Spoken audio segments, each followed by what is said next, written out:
Nós temos uma situação na Paraxá que diz o seguinte: o que acontece com uma pessoa? Ele casou, teve um filho, e depois ele se casou com uma segunda esposa. Hoje é proibida a poligamia, mais de 1000 anos, mas a Torá descreve a situação antiga que a pessoa se casa com uma mulher, depois ele tem um segundo filho de uma segunda mulher. A Torá fala, olha, mesmo que você, Deus nos livre, odeie a primeira esposa, o primogênito é o primogênito. Você não pode tornar esse segundo filho, se eventualmente ele for de uma esposa que você gosta mais, e dar para ele a herança maior, etc. Isso que a Torá fala, essa é a lei da Torá. Então, eu vi uma forma de interpretar a Torá muito interessante, que se a gente prestar atenção, muitas histórias da Torá, que a gente lê, por exemplo, em Bereshit, elas se refletem posteriormente em leis. E se você entender bem a história, você vai entender o motivo da lei. E se você entender bem a lei, você vai compreender melhor a história. O caso mais clássico para isso é, nós temos a briga de Jacó com o anjo, e aí a Torá fala claramente, uma vez que ele machucou ele no Gida Nashe, no nervo ciático, então, Alkeno Yochlu Bnei Israel Gida Nashe. Então teve um acontecimento histórico que, como decorrência disso, a Torá proíbe você comer esse esse esse nervo. Então, aqui, na verdade, essa passagem não é difícil da gente encontrar, mas eu queria justamente pegar uma história da Torá, que é possivelmente a origem dessa mitzvah, e como a mitzvah explica melhor a história, e como a história explica melhor a mitzvah. Então, aonde nós temos na Torá uma pessoa que ela foi casada com duas esposas, aonde uma delas ele não gostava. Fácil. Yaakov, tá certo? Lavan enganou ele. Ele queria se casar com a Rachel, acabou se casando com a Leá, e é o único outro lugar na Torá que usa a mesma expressão que tem aqui. Nuá, odiada. Mulher, odiada. Agora, entre parênteses, como se pode dizer que Yaakov odiava um Yehudi, especialmente a sua esposa? E se você odeia a tal ponto, divorcia. Ele continuou casado e a maioria da vida viveu com ela, e a maioria dos filhos teve com ela, e foi enterrado com ela. E está até hoje lá. Se fosse realmente tão odiado assim, coitado, tá sofrendo, tá certo? Então tem várias explicações em relação a isso. Uma delas clássica, só que quando você tem dois filhos, por exemplo, e você favoreceu um deles, o outro não sente que ele ganhou menos. Ele se sente completamente odiado, rejeitado. Então, se ele amava levemente, um pouquinho mais, a Rachel, não está escrito que o Yaakov odiava ela. Ela era a odiada. Possivelmente é como ela se sentia comparando a si mesma com Rachel. Tem outras explicações, mas agora não é o ponto. Agora, o que aconteceu? Yaakov vindo, ele teve o primeiro filho dele, que se chamava Reuven. Reuven foi o primeiro filho dele. E aí a Leá continuou tendo filhos. Depois de muito tempo, finalmente a Rachel deu à luz a Yosef.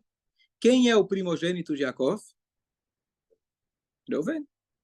Inclusive, tem aqui uma palavra que a Torá fala que Hureshit Ono, que ele é o primeiro filho, mas usa uma linguagem poética, que é o único outro lugar que você tem na Torá, quando Yaakov ele vai abençoar os seus filhos, os seus filhos no leito de morte, ele vira e fala para o Reuven, Reshit Oni, você é meu filho primogênito, você é o meu primeiro. Usa a mesma expressão que tem aqui nesse passo. Então, quem lembra, conhece bem o hebraico da Torá, vai ver que é exatamente os únicos dois lugares que tem a palavra odiada e os únicos dois lugares que usa a expressão de Reshit Oni, se referindo ao primeiro filho. Tem duas palavras mais que se identificam nessa história e nessa alahá. As palavras que aparecem que é Tabechor ben Asnuá Yakir.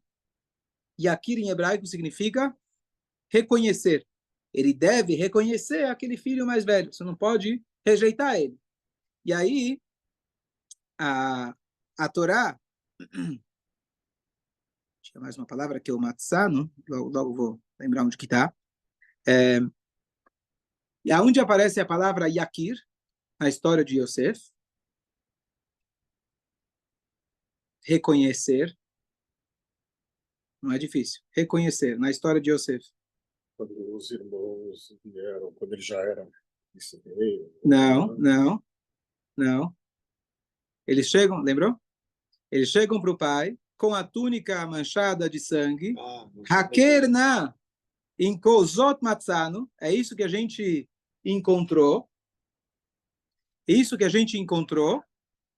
Hakerna, reconheça, por favor. Haktonet bincha, será que esse é a túnica do seu filho? E aí, com isso, eles enganaram o pai. O pai viu aquela túnica suja de sangue, era sangue, na verdade, de cabrito, que parecia, talvez, um sangue humano, e aí ele falou, Tarov, Taraf Yosef, Yosef ele foi devorado, e aí ele pensou que o Yosef tinha falecido. A linguagem que eles usam é Zot Matzano, aqui é isso que a gente encontrou, Haker na encontra, por favor. Vocês logo vão entender o que eu estou querendo dizer com todas essas comparações.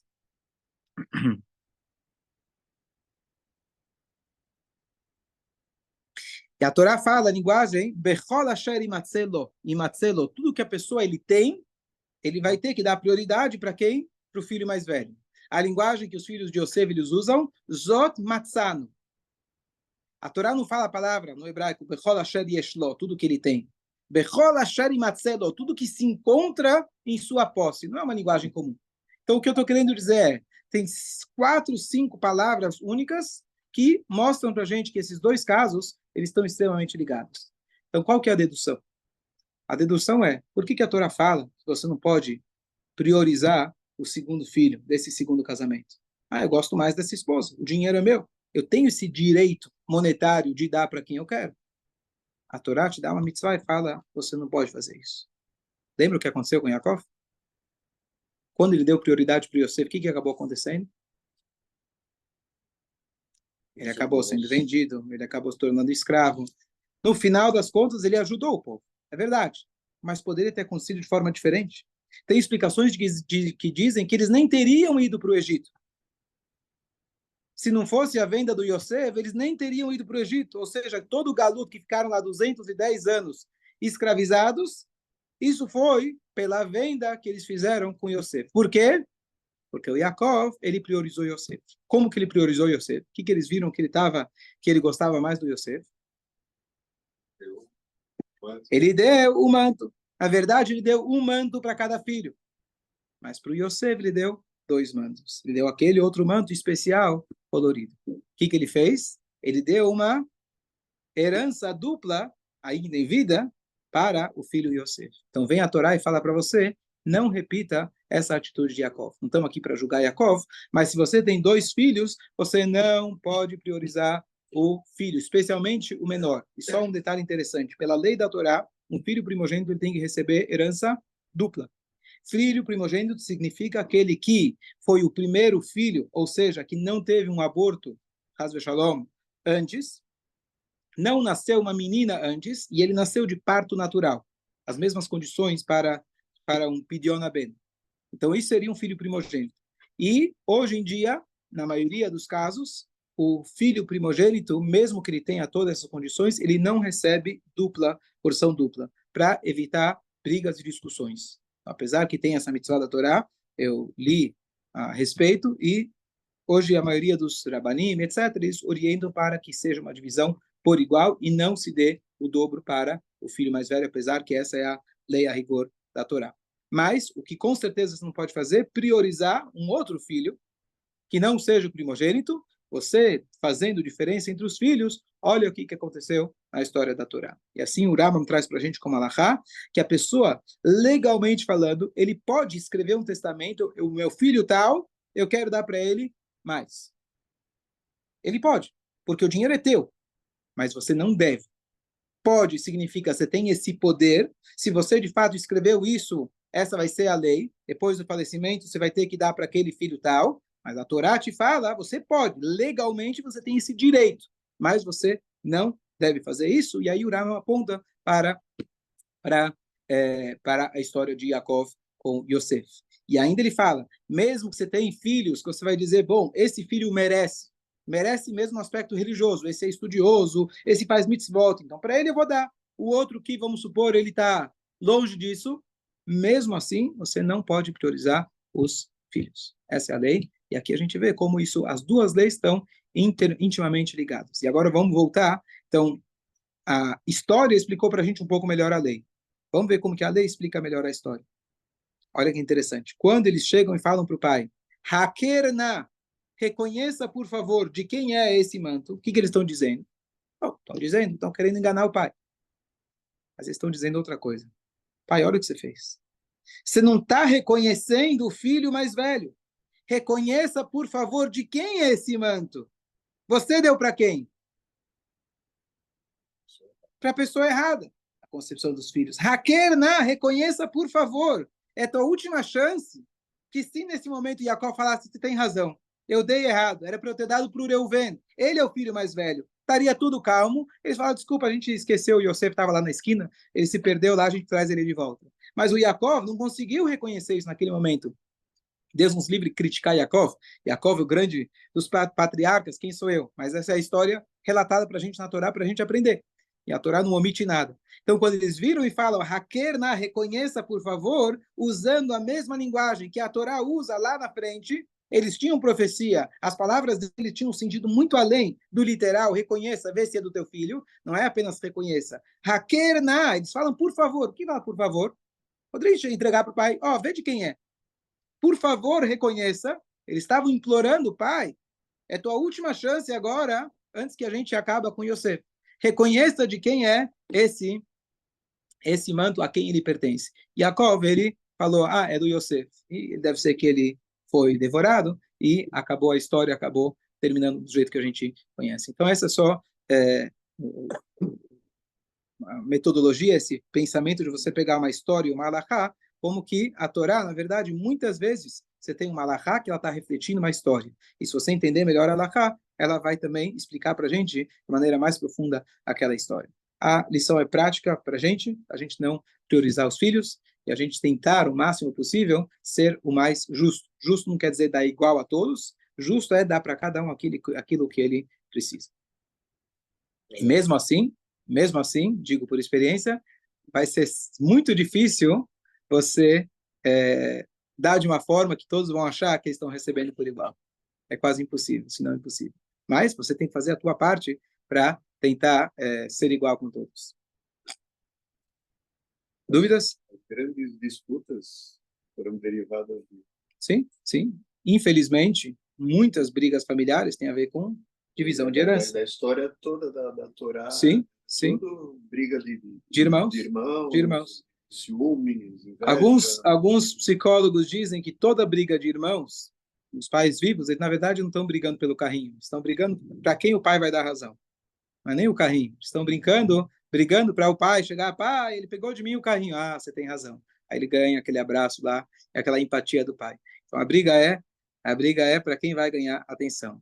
Eu vi uma vez de um educador, ele falou, quando meus filhos estavam crescendo, eu falava para eles, e assim eu agia, se tiver sangue, me chama.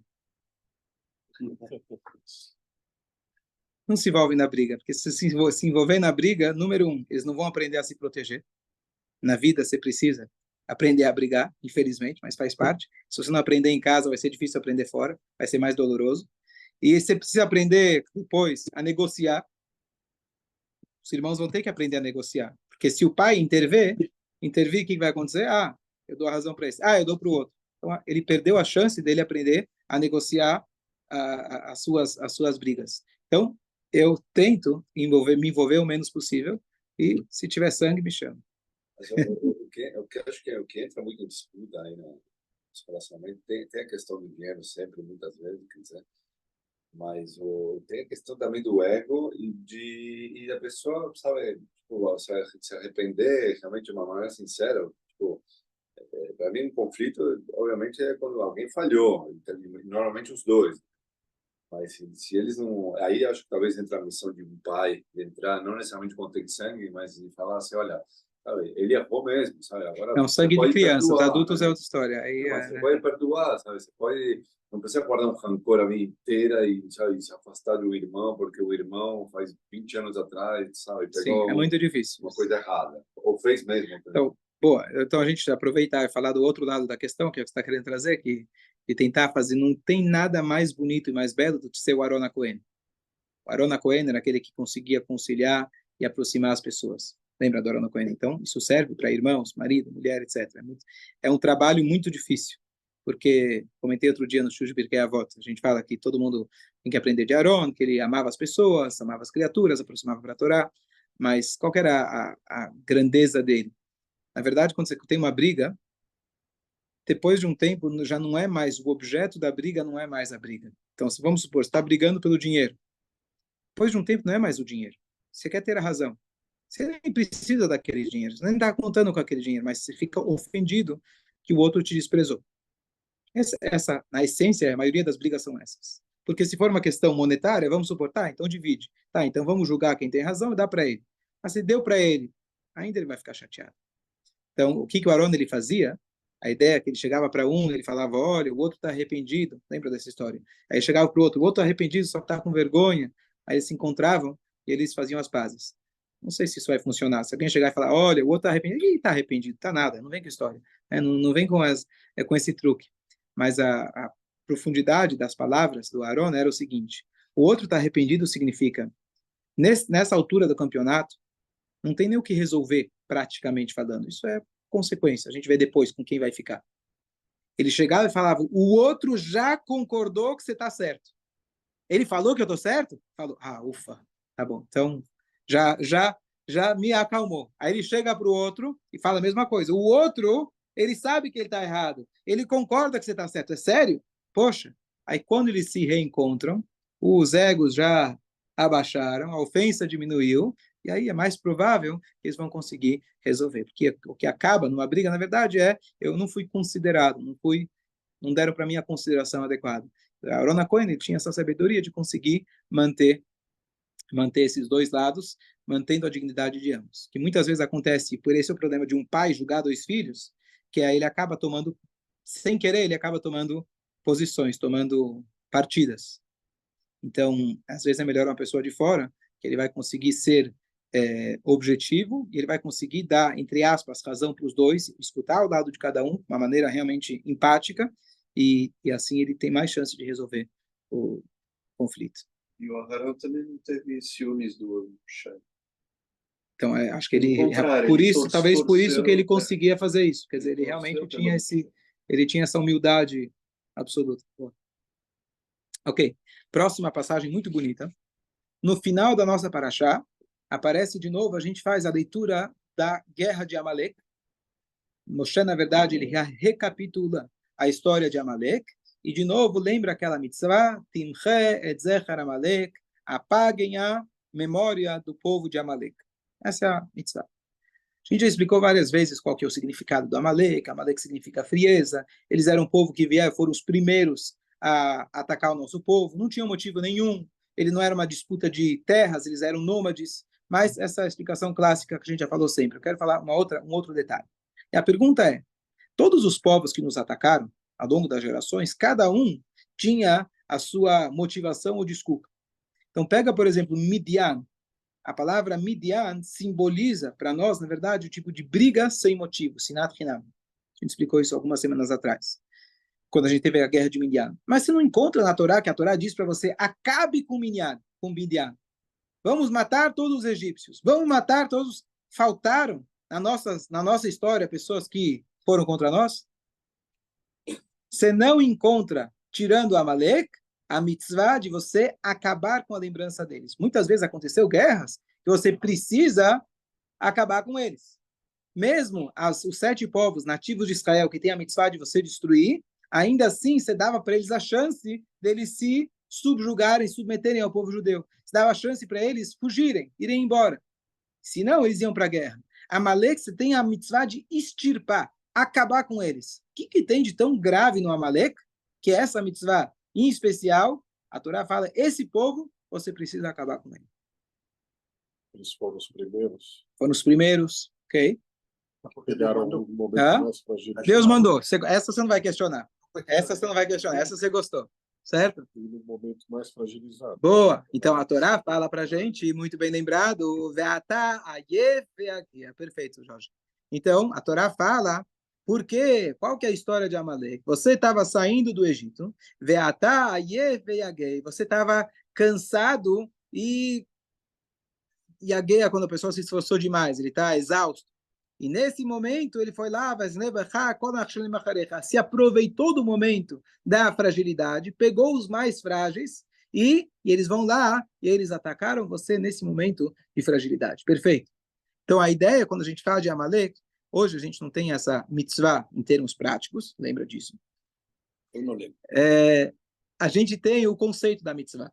Então, quando a Torá manda você acabar com o povo de Amalek, hoje, mais do que nunca, a gente tem um significado espiritual prático para o nosso dia a dia. Então, o que significa que eles pegaram a gente no momento fragilizado? Olha que coisa curiosa. Existe uma das maneiras que os sábios eles interpretam a Torá, que a Torá não segue uma ordem cronológica, necessariamente. Muitas vezes você tem histórias da Torá que estão fora da ordem. A Torá coloca numa ordem aonde você vai tirar o máximo de lições possíveis. A estrutura da Torá não é uma história, é uma estrutura de ensinamentos. Então, se eu tenho um tema ao lado do outro, muitas vezes eles têm alguma coisa a ver um com o outro. Aonde a gente tem um exemplo disso? Lembra? Pará, Adumá e Miriam. Ou você tem os Meraglim e a história de os Meraglim que vieram logo depois do Cora, certo? Então a Torá fala, ó, eles olharam para isso e não aprenderam a lição. Então a morte de Miriam, ela perdoa, assim como a parada do mar perdoa. Então quando eu tenho dois assuntos, um ao lado do outro, ele vem dar para a gente uma lição.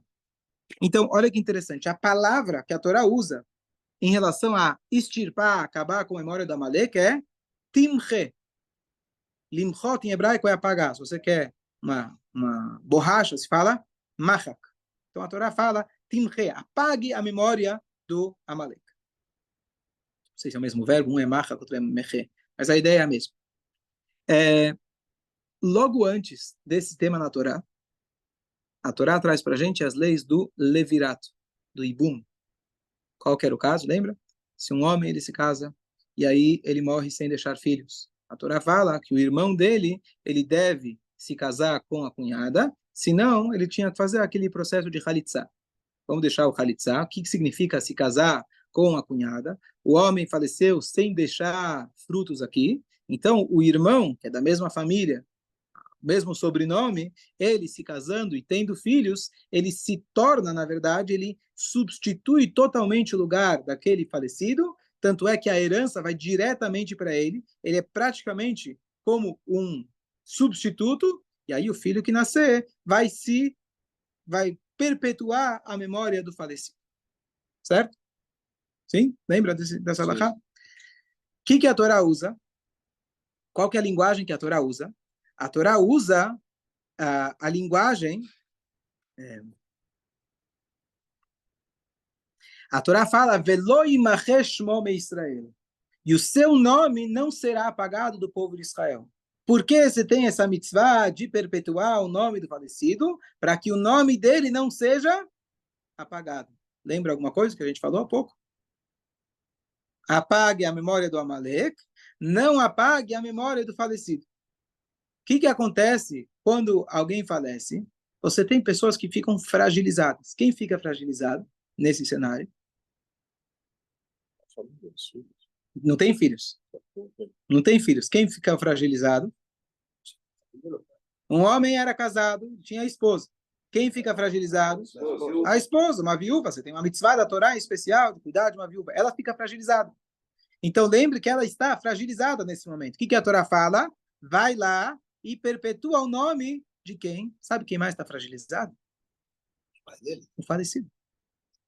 O falecido, ele veio até o mundo. Algo essencial ao ser humano é deixar aqui um filho, deixar uma continuidade. E lembra, a gente já falou outras vezes, a Torá fala, não vou castigar filhos, netos, pelo ato dos pais. Em outro lugar a Torá fala que sim vai castigar, depende da situação. Mas umas vezes que a gente vê, quando a Torá quer dar uma verdadeira recompensa para alguém, a Torá fala, seus descendentes vão ser ABC. Que descendente? Eu quero, dá para mim. Mas a pessoa saber que o seu filho, seu neto, seu descendente vai herdar a terra de Israel, por exemplo, Hashem fala para Abraham, essa é a maior coisa que Hashem pode dar para alguém. Eu não vou dar para você, eu vou dar algo que vai perdurar por gerações para os seus descendentes. Essa é a maior alegria para uma pessoa em vida e depois de falecido, mais ainda.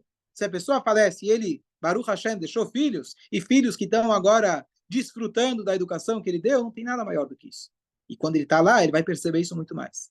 Quem está fragilizado, a Torá está falando, não apague o nome daquele que por um motivo que a gente não sabe, Hashem tirou ele aqui desse mundo, porque ele está completamente fragilizado, mais do que a viúva. A viúva ainda tem como mudar a vida dela, Bezrat Hashem, ela vai se recuperar, mas aquele lá já não tem mais o que fazer. O que a Torá fala? Pegue o fragilizado e ajude ele. Lembra alguma coisa do Amaleque? O que o Amaleque ele fez? Ele fez exatamente o contrário. Então, aqui, de novo, você tem uma história e uma mitzvah. Além da história da origem que Amaleque nos atacou, a Torá coloca para a gente mais uma mitzvah que é exatamente o oposto do Amaleque. Acabe com o Amaleque. Acabe com esse instinto, às vezes, natural ou animal, de que quando você vê uma pessoa fragilizada, deixa eu tirar vantagem. Isso também tem a ver, por exemplo, com aquelas mitzvot de um pôr o pé, perfeito. Tropeçar. Isso se reflete em várias outras mitzvot. Em várias outras mitzvot. Aquela paraxá também, né, de colocar parapeito. Lá o parapeito não é uma pessoa fragilizada. Você está colocando lá é segurança.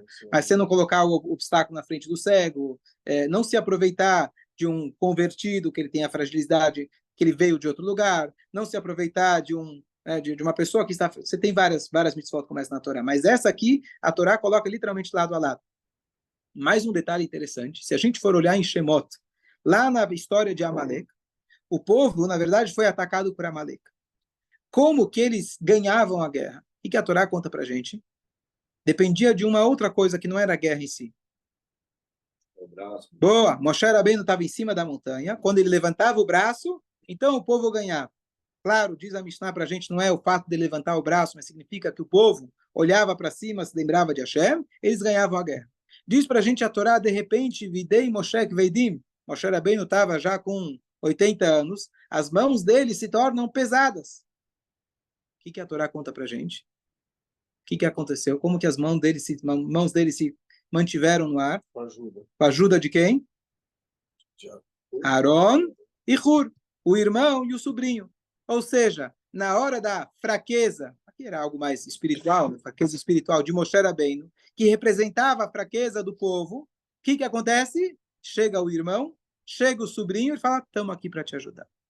Não vamos tirar proveito? Fala, bom, já que Moshe está fraco, então acho que Aaron talvez tenha que assumir. Não, talvez o sobrinho, coitado, Moshe já fez as 10 pragas, já tirou a gente, vamos dar continuidade. Fur, fala, opa, eu estou aqui, eu assumo, não tem problema. Mãos para cima, olha aqui, tenho juventude, força. Não. Ele foi lá e deu o suporte para o velhinho, para o Moshe Rabbeinu. Não é o caso, é bem parecido com a ideia que a Torá fala, pega o cunhado, aqui é sobrinho, o irmão, e venha e ajude no momento de fraqueza da outra pessoa. Então você vê que na hora da guerra de Amaleque, da própria guerra de Amaleque, por que eles estavam ganhando?